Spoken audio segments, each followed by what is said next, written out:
د حامیم السجده مبارکه سوره چې د قرآن عظیم الشان یو 40مه سوره ده په مکې معظمې کې را نازله شوې ده 450 مبارک آیاتونه لري تلاوت او پښتو ترجمه یې له لومړي آیت څخه اورئ اعوذ بالله من الشیطان الرجیم پناه وړم الله تعالی شړل شوي شیطان څخه بسم الله الرحمن الرحیم د الله په نوم چې ډېر زیات مهربان پوره رحم لرونکی دی حمیم تنزيل من الرحمن الرحيم كتاب فصلت آياته قرآنا عربيا لقوم يعلمون بشيرا ونذيرا فأعرض أكثرهم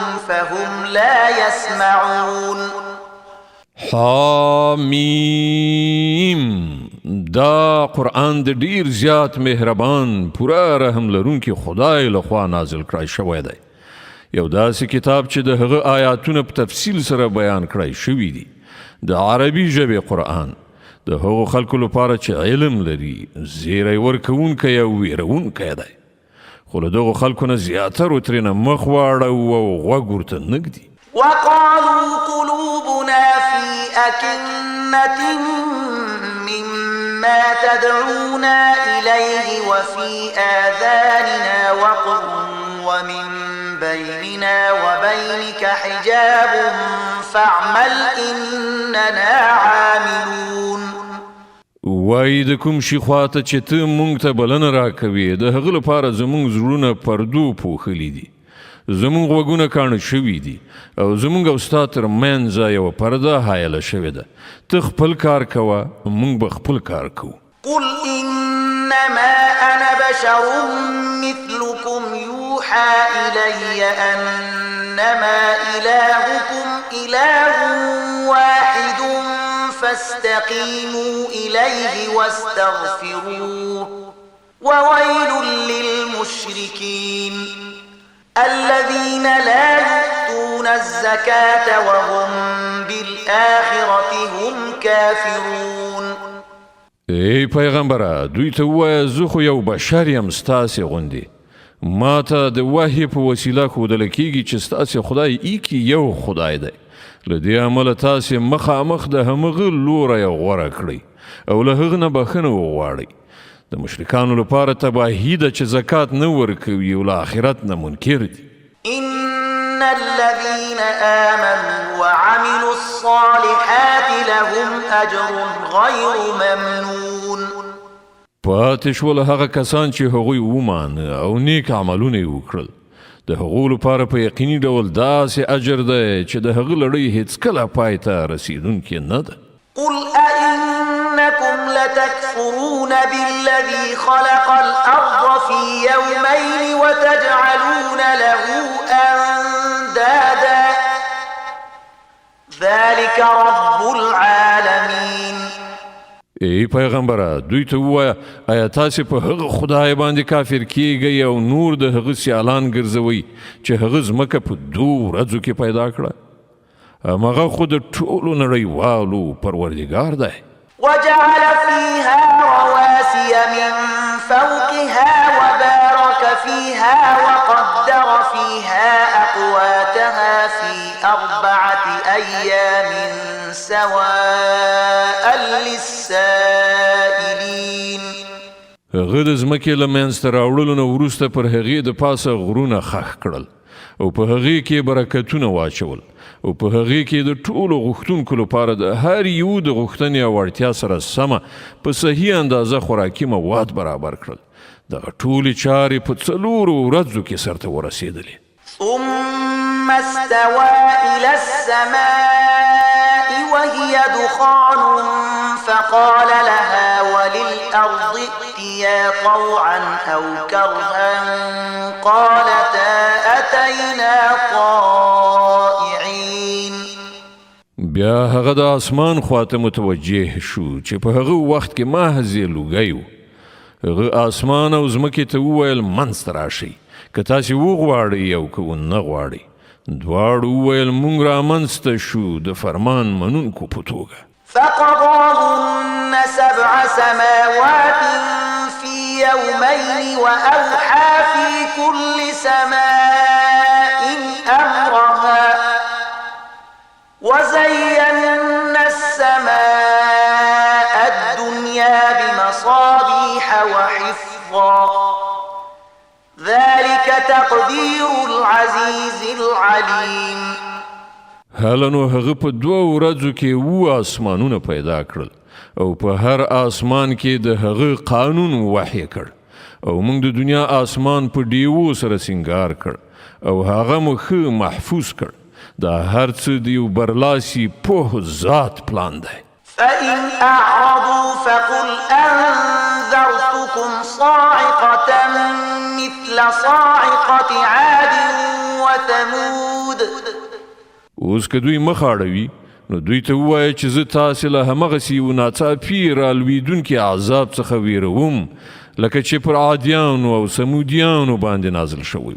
إذ جاءتهم الرسل من بين أيديهم ومن خلفهم ألا تعبدوا إلا الله قالوا لو شاء ربنا لأنزل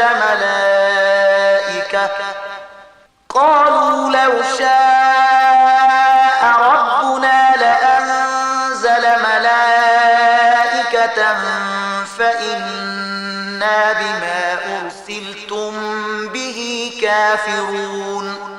کله چې د خدای استازي هغو ته له وړاندې وروسته هرې خوانه راغلل او هغوی وپوهول چې له الله نه پرته د هیڅ چا بندګي مه کوئ نو هغوی وویل که زموږ پروردګار غوښتلی نو په رښتیا به یې لیږلې وي. له دې امله موږ هغه خبره نه منو چې د هغې لپاره لیږل شوي یاست. فأما عاد فاستكبروا في الأرض بغير الحق وقالوا من أشد منا قوة أولم يروا أن الله الذي خلقهم هو أشد منهم قوة أولم يروا أن الله الذي خلقهم هو أشد منهم قوة وكانوا بآياتنا يجحدون. د عادیانو حال دا و چې هغوی په ځمکه کې په ناحقه تکبر وکړه. ویې ویل له موږ نه زیات زورور څوک دي؟ هغوی دا فکر ونه کړ چې کوم خدای چې هغوی پیدا کړي دي هغه له دوی نه زیات زورور دی. هغوی زموږ له آیاتونو نه انکار کاوه. فأرسلنا عليهم ريحا صرصرا في أيام نحسات لنذيقهم عذاب الخزي في الحياة الدنيا ولعذاب الآخرة أخزى وهم لا ينصرون. په پای کې موږ په څو شومو ورځو کې پر هغو سخت طوفاني باد والوزو تر څو چې په هغو باندې د همدې دنیا په ژوند کې د ذلت او رسوایي د عذاب خوند وڅکو او د آخرت عذاب خو له دې نه هم زیات رسوا کوونکی دی. هلته به هیڅوک د هغو مرستندوی نه وي. وأما ثمود فهديناهم فاستحبوا العمى على الهدى فأخذتهم صاعقة العذاب الهون بما كانوا يكسبون ونجينا الذين آمنوا وكانوا يتقون. پاتې شول سمودیان هغو ته موږ سمه لاره وړاندې کړه خو هغوی د لارې لیدلو په ځای د ګمراهۍ او ړوندتوب غوره کړ.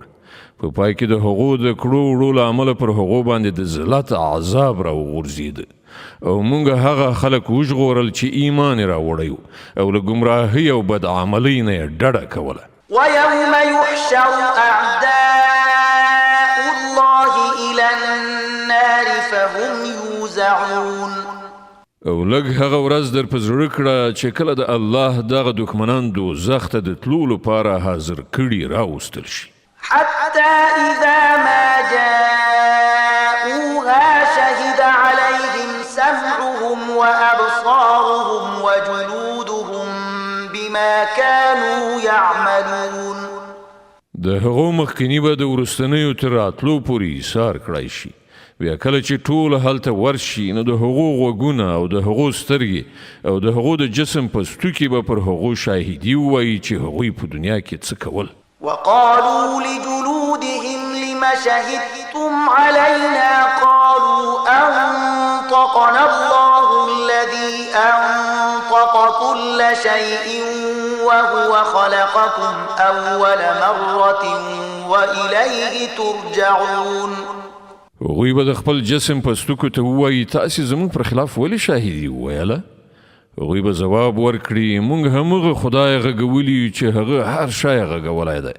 همغه تاسې لومړی ځل پیدا کړي وي او اوس د همغه لوري ته تاسې بیرته راګرځول کیږي. وما كنتم تستترون أن يشهد عليكم سمعكم ولا أبصاركم ولا جلودكم ولكن ظننتم أن الله لا يعلم كثيرا مما تعملون. تاسې چې کله په دنیا کې په پټه جرمونه کول نو له تاسې سره دا فکر نه و چې یو وخت به ستاسې خپل غوږونه او ستاسې سترګې او ستاسې د جسم په ستوکي پر تاسې شاهدي ووایي بلکې تاسې خو لا دا ګڼله چې ستاسې له زیاتر عملونو څخه خدای هم خبر نه دی. وذلكم ظنكم الذي ظننتم بربكم أرداكم فأصبحتم من الخاسرين. ستاسې همدغه ګمان چې تاسې په خپل پروردګار باندې کړی و تاسې غرق کړی او د همغه له امله تاسې زیانمن شوئ. فإن يصبروا فالنار مثوى لهم وإن يستعتبوا فما هم من المعتبين. په دې حالت کې که هغوی صبر وکړي او که یې ونه کړي اور به د هغو استوګنځی وي او که د بیرته ستنېدو فرصت وغواړي نو هیڅ فرصت به هغو ته ورنه کړل شي.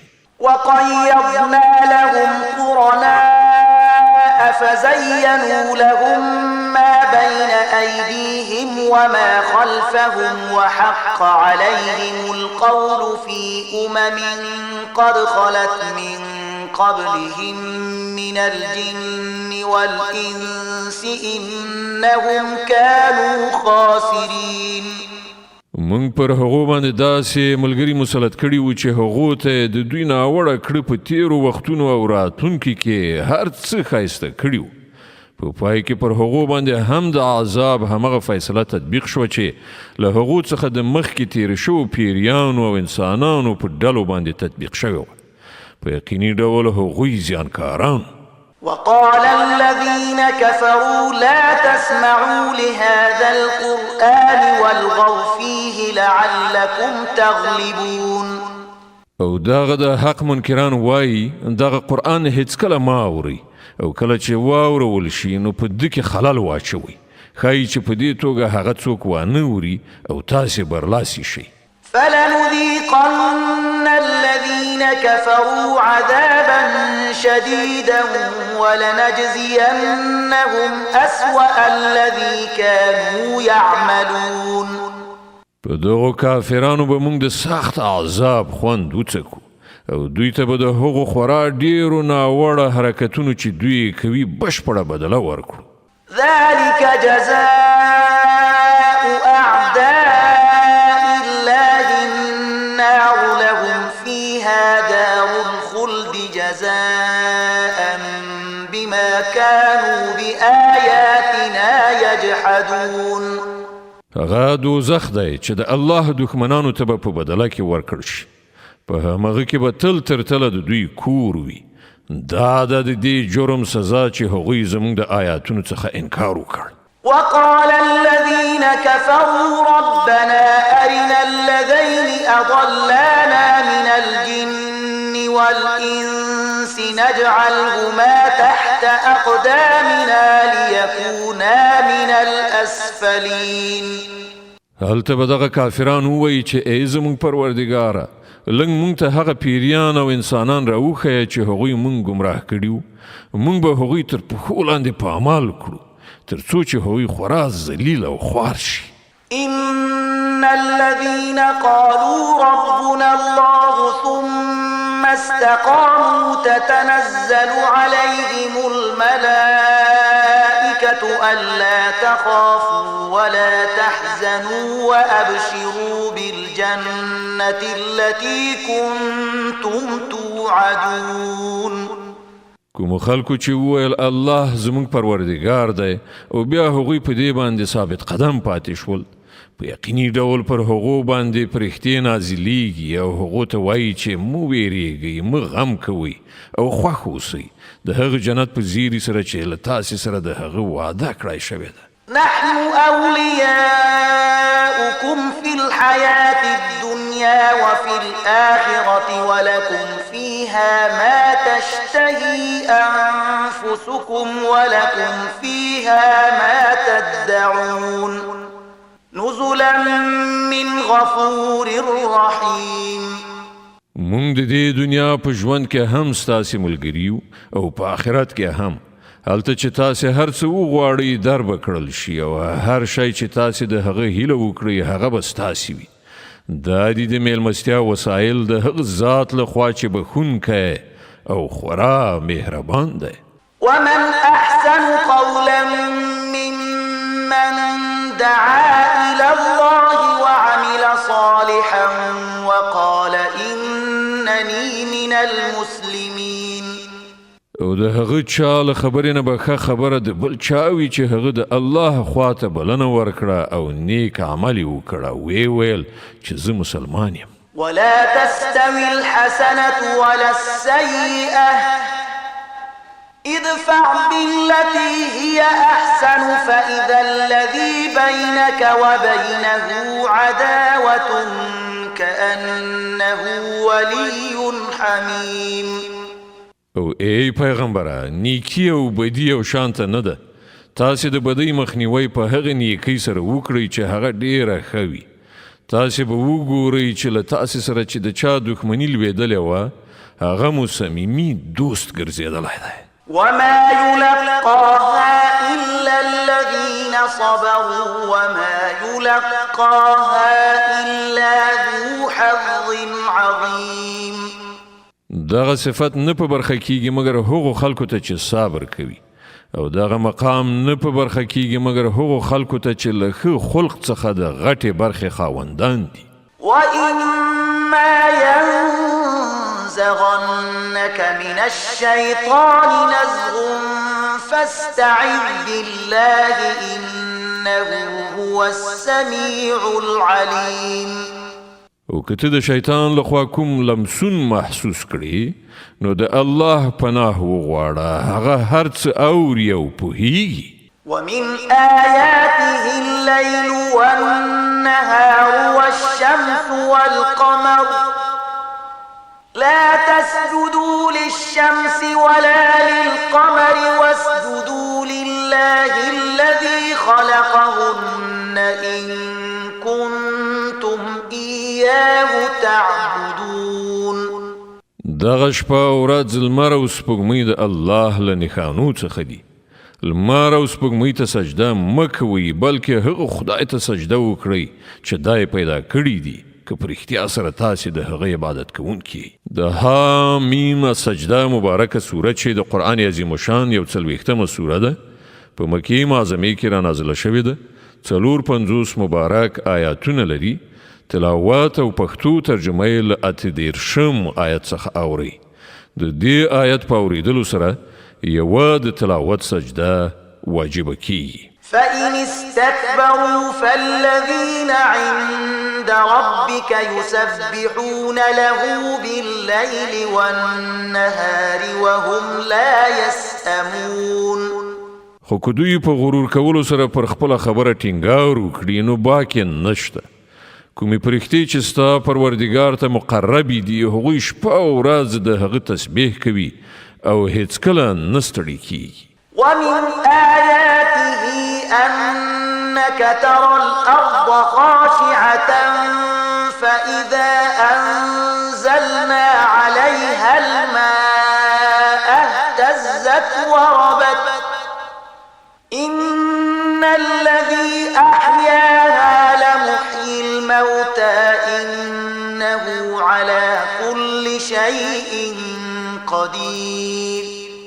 او د الله له نښانو څخه یوه دا ده چې ته ګورې چې ځمکه وچه کلکه ویده پرته ده، بیا څنګه چې موږ پر هغې باندې اوبه ورولې په ناڅاپي ډول هغه برکیږي، وده کوي او غوړیږي.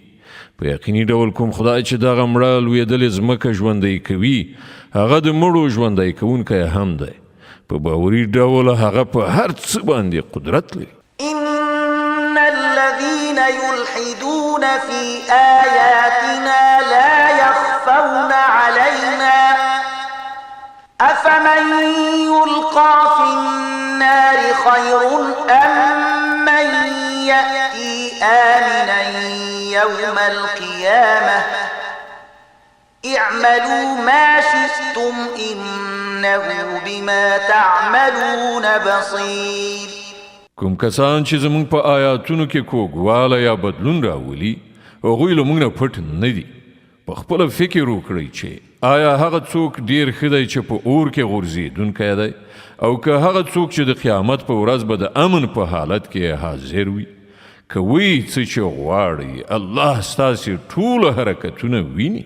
إن الذين كفروا بالذكر لما جاءهم وإنه لكتاب عزيز لا يأتيه الباطل من بين يديه ولا من خلفه تنزيل من حكيم حميد. دا هغه کسان دي کله چې د نصیحت کلام ورته راغی نو د هغه له منلو نه انکار وکړ. خو حقیقت دا دی چې دا یو پیاوړی کتاب دی، باطل نه مخامخ پرې راتلی شي نه د شا لخوا. دا د یو حکمت د څښتن ستایل شوي ذات نازل کړی شوی وحی ده. ما يقال لك إلا ما قد قيل للرسل من قبلك إن ربك لذو مغفرة وذو عقاب أليم. ای پیغمبره، تا ته چې څه ویل کیږي په هغه کې هیڅ شی داسې نشته چې له تا نه پخوا تیرو شو پیغمبرانو ته نه وي ویل شوي. بېشکه ستا پروردګار ډیر بخښونکی دی او د دې ترڅنګ د لویې دردناکې سزا ورکوونکی هم دی. ولو جعلناه قرآنا أعجميا لقالوا لولا فصلت آياته أعجمي وعربي قل هو للذين آمنوا هدى وشفاء والذين لا يؤمنون في آذانهم وقر وهو عليهم عمى أولئك ينادون من مكان بعيد. که مونږ دا د عجمي قرآن په بڼه لیږلی وای نو دوی به ویلي وو ولې د ده آیاتونه په تفصیل سره بیان نه کړای شول. څه عجیبه خبره ده چې کلام عجمي دی او مخاطب عربي. دوی ته ووایه دغه قرآن د ایمان راوړونکو لپاره هدایت او شفا ده. خو کوم کسان چې ایمان نه راوړي د هغو لپاره دا د غوږونو پلته او د سترګو پټۍ ده. د هغو حال خو داسې دی لکه چې هغو ته له لرې نه نارې وهل کیږي. ولقد آتينا موسى الكتاب فاختلف فيه ولولا كلمة سبقت من ربك لقضي بينهم وإنهم لفي شك منه مريب. لدينا مخکې مونږ موسی ته کتاب ورکړی و او د هغه په برخه کې همدغه اختلاف شوی و. که ستا پروردګار لا د مخه یوه خبره فیصله کړې نه وای نو د دغو اختلاف کوونکو په منځ کې به فیصله کړای شوې وه. او حقیقت دا دی چې دوی د هغه له پلوه په سخت تشویشناک شک کې غورځېدلي دي.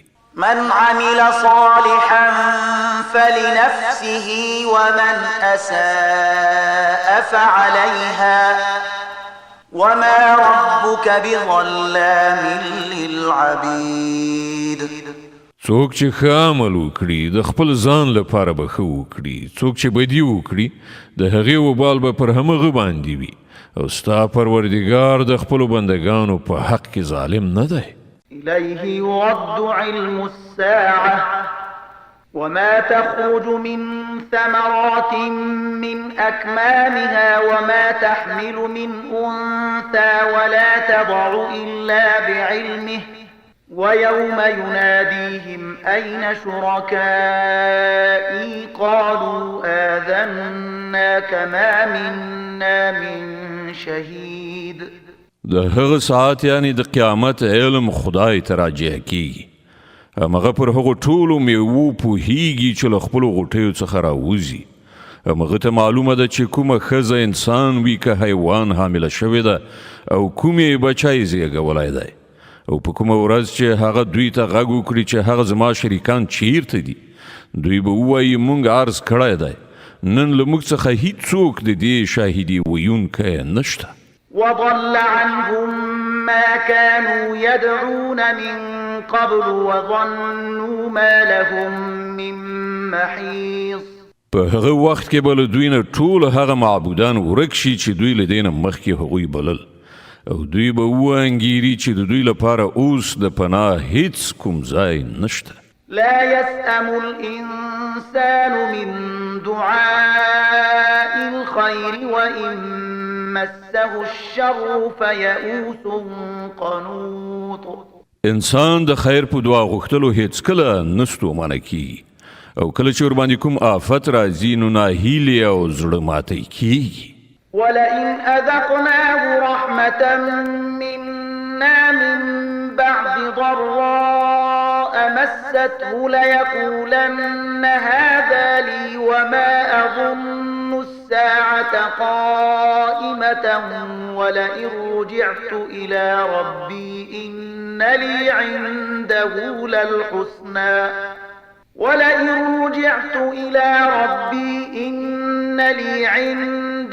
للحسنى فلننبئن الذين كفروا بما عملوا ولنذيقنهم من عذاب غليظ. خود څنګه چې د سخت وخت له تیریدو نه وروسته موږ ورباندې د خپل رحمت خوند څکو دی وایي چې زه د همدې مستحق یم او زه ګمان نه کوم چې قیامت به راشي خو که په رښتیا سره زه د خپل پروردګار خواته وګرځول شم نو هلته به هم مزې چرچې وکړم په داسې حال کې چې موږ به کافرانو ته ارومرو وښیو چې هغوی څه کړي راغلي دي او په هغو باندې به موږ د ډېر ناولي عذاب خوند وڅکو. وإذا أنعمنا على الإنسان أعرض ونأى بجانبه وإذا مسه الشر فذو دعاء عريض. انسان ته چې کله موږ نعمت ورکوو نو هغه له حق نه مخ اړوي او له شکر کولو څخه په ډډه کیږي او کله چې کوم آفت ورته ورسیږي نو بیا په اوږدو اوږدو دعاو باندې لاس پورې کوي. قل أرأيتم إن كان من عند الله ثم كفرتم به من أضل ممن هو في شقاق بعيد. ای پیغمبره دوی ته ووایه آیا تاسې کله په دې فکر کړی دی چې که په رښتیا سره دغه قرآن د خدای لخوا وي او تاسې ترې انکار وکړئ نو له هغه چا نه به زیات ګمراه بل څوک وي چې د حق یعنې د دې قرآن سره په سخته دښمنۍ کې واوسي. سنريهم آياتنا في الآفاق وفي أنفسهم حتى يتبين لهم أنه الحق أولم يكف بربك أنه على كل شيء شهيد. ډیر ژر به موږ دوی ته خپلې نښانې په آفاقو کې هم وښیو او د دوی په خپلو نفسونو کې هم تر دې پورې چې دوی ته دا خبره څرګنده شي چې دغه قرآن په رښتیا سره برحق دی. آیا دا خبره کافي نه ده چې ستا پروردګار د هر څه لیدونکی دی؟ ألا إنهم في مرية من لقاء ربهم ألا إنه بكل شيء محيط. خبردار اوسئ دوی د خپل پروردګار سره په لیدنې کې شک لري. صدق الله العظيم. الله ستر رښتیا ویونکی دی.